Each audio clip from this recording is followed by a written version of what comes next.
এই ভিডিঅ'টো কৰা বহুত দিনে হ'ল, পোষ্ট কৰিম বুলি ভাবিছিলোঁ কিন্তু কৰা নহ'ল। আমি গৈছিলোঁ গুৱাহাটী আৰু তাত থাকি তাৰ পৰা ফুৰি আমি গৈছিলোঁ আকৌ মংগলদৈ, তাতো ফুৰিব গৈছিলোঁ আৰু আনে গাড়ীত উঠি কেনেকৈ টোপনি যায় আৰু তাই খেলাবোৰেই ৰাখি থৈছোঁ ভিডিঅ' আৰু বেলেগ একো নাই। মোবাইলত যিহেতু ভুল হৈ যায় মেমৰি, তাৰপিছত ফটো বহুত ফটোবোৰ হৈ যায়, সেইটো কাৰণে ভাবিছোঁ এনেকৈয়ে সাঁচি থৈ দিওঁ ফটোবিলাক ভিডিঅ'বিলাক, কেতিয়াবা ডাঙৰ হ'লে চাব পাৰিব। ইয়াৰ পৰাতো কাটি নাযায়, মোবাইলত থাকিলে কেতিয়াবা কাটি যায়, নাথাকে। বহুত পুৰণা ফটো হঠাৎ কাটিবলৈ বিচাৰি নাপাওঁ, সেইটো কাৰণে ভিডিঅ' আকাৰত থৈ দিলোঁ, তাই চাব পাৰিব।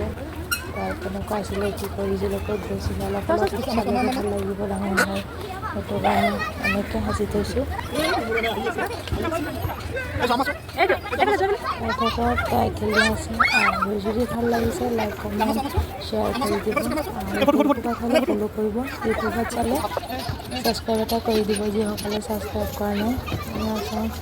সঁচাকৈ সন্তানৰ সুখতেই যে মাক দেউতাক সুখী হয়, সেইটো হয়তো মাক হোৱাৰ পিছত অনুভৱ কৰিব পাৰিছোঁ আৰু মাক নহ'লে চাগে এইখিনি কথা বুজি নাপালোঁ হয় যে সন্তান আৰু মাকৰ মাজত কেনেকুৱা মৰম থাকে, বা সন্তান আৰু পেৰেণ্টছ হোৱাৰ পিছত যিমানখিনি এটা দায়িত্ব, সেইখিনি হোৱাৰ পিছতহে বুজিছোঁ, আগত বুজা নাছিলোঁ।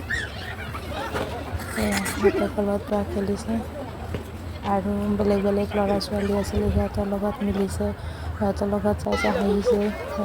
কিন্তু তাই বহুত সৰু আছিলে, 1 বছৰ হৈছিলহে, 12 মাহতে আছিলে তেতিয়া আমি যেতিয়া গৈছিলোঁ আৰু সেইটো সময়ত তাই চব খেলা খেলিব নোৱাৰে, যিখিনি পাৰে সেইখিনি খেলিব দিছিলোঁ আৰু অলপ লৈ খেলিছিলোঁ যাতে চাই তাই ভাল পায়। সন্ধিয়া টাইমত গৈছিলোঁ, লাইটৰ পোহৰ আছিলে, তাই এইবিলাক বহুত ভাল পাইছিলে আৰু তাইক ঘূৰাই দেখাইছিলে।